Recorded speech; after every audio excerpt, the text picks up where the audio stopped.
Saludos, bienvenidos. En esta maravillosa tarde tenemos la grata oportunidad de poder transmitir un segmento más de Inquebrantables. Y en esta maravillosa tarde tengo la oportunidad de compartir con el doctor Carlos Velázquez, profesional, amigo y es mi médico, por si acaso. Así que, Carlos, gracias por la oportunidad. Marco. Acá nosotros damos las gracias. Sí, señor. Así que, para que la gente que comparte con nosotros, doctor, te conozca, ¿quién es Carlos Velázquez?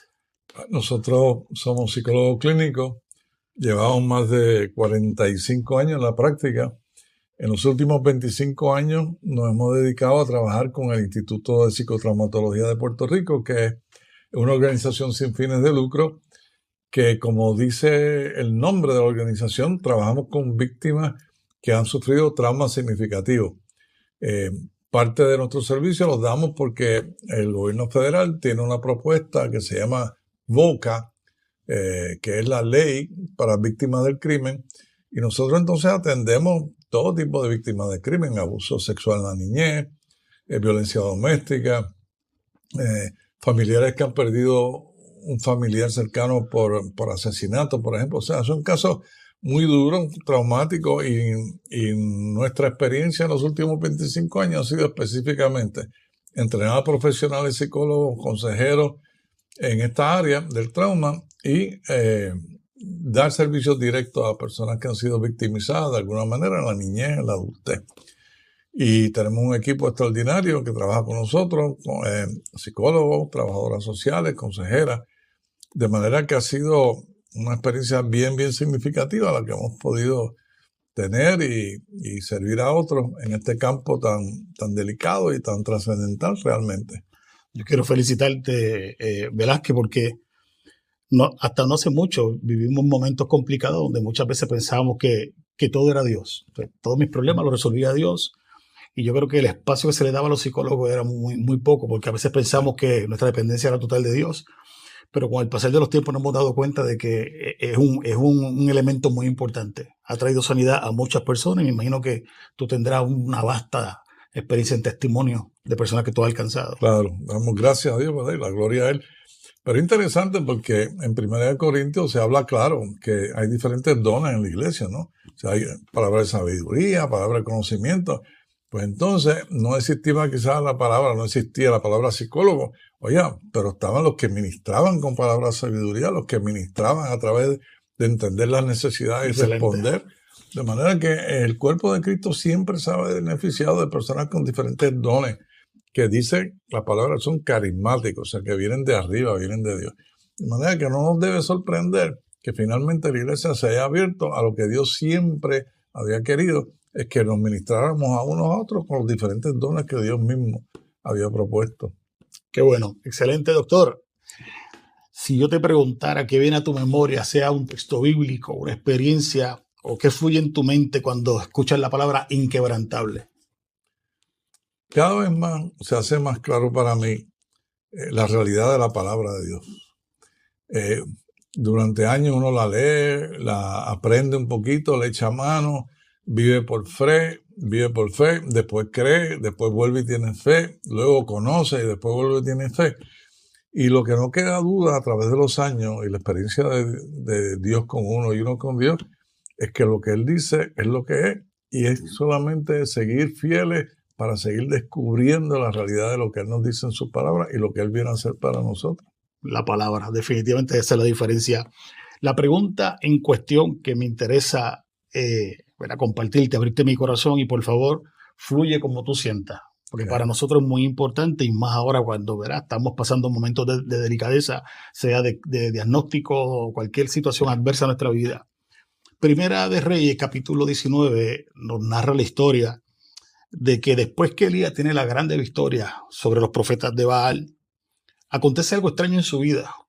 Porque si tú lo ves, cuando estaba en el episodio, el hombre estaba allí eufórico, clamando a Jehová. Era un hombre que estaba con todas las de ganar, positivo, eufórico, pero de momento cuando pasa el próximo capítulo 19, ante el pronunciamiento de Jezabel, donde juró matarlo, aún le concedieran los dioses lo mismo a ella si ella no lo lograba para el próximo día. Algunas versiones dicen, o lo traducen de esta manera, que Elías sintió miedo. Otras dice que estaba tan asustado. Y no bastó solamente con pronunciarlo, sino que el efecto de este hombre fue así.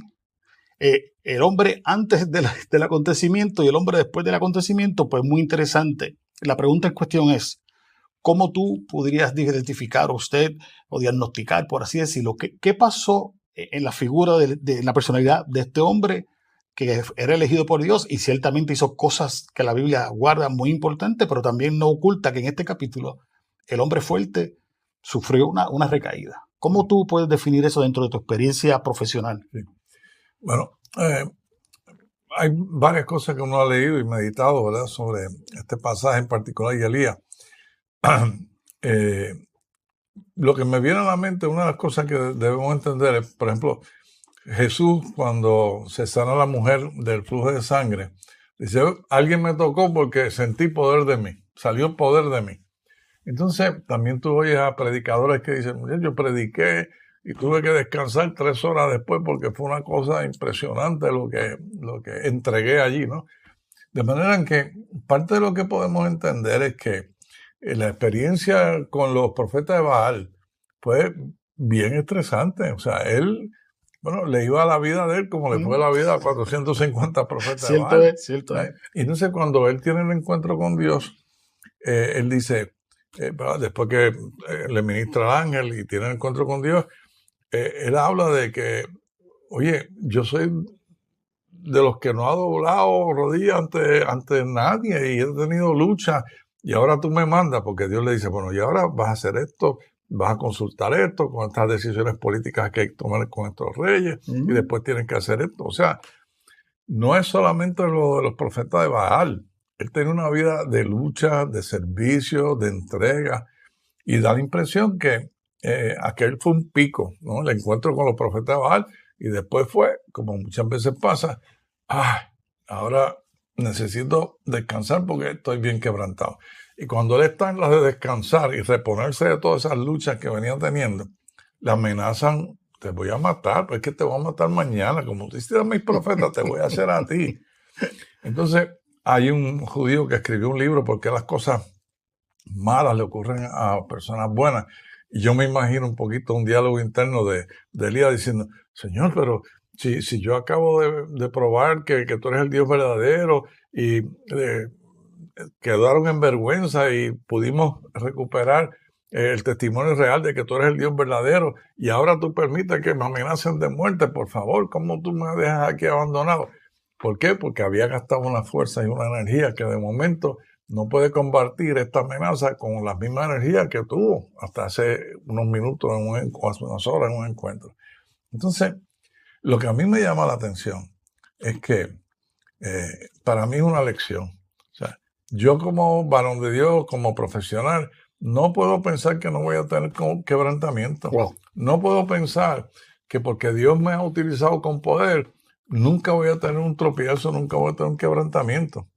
De hecho, cuando uno mira Lucas 22, versículos 43 y 44, que Jesús está en Getsemaní, ese pasaje es un paralelo a la experiencia de Elías con el ángel que Dios le envió, porque dice que, específicamente, que dice que Dios le envió un ángel para que le fortaleciera.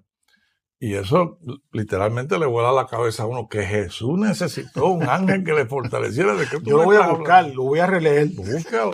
No, yo sé. Entonces, yo digo, cuando el Espíritu Santo le interesa que nosotros veamos que Jesús padeció y tenía lucha y necesitaba del cielo toda la asistencia, pues nos queda más remedio que admitir, Señor, dependo de ti. Yo voy a tener mis crisis, pero las crisis no me deben quebrantar, porque tengo que tener la seguridad que tuvo Jesús, que en su momento crítico, Dios también le envió ayuda.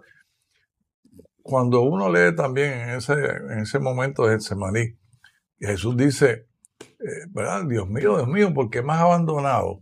Yo compartí eso con un paciente y él me dice, doctor, eso me pasó a mí. Cuando yo estuve en la cárcel, estuve preso un tiempo, definitivamente eso fue uno de mis gritos en la cárcel. Wow. Dios mío, ¿por qué me has abandonado? Entonces, cuando tú ves que Jesús dice, cuando tú le haces esto a uno, me lo estás haciendo a mí.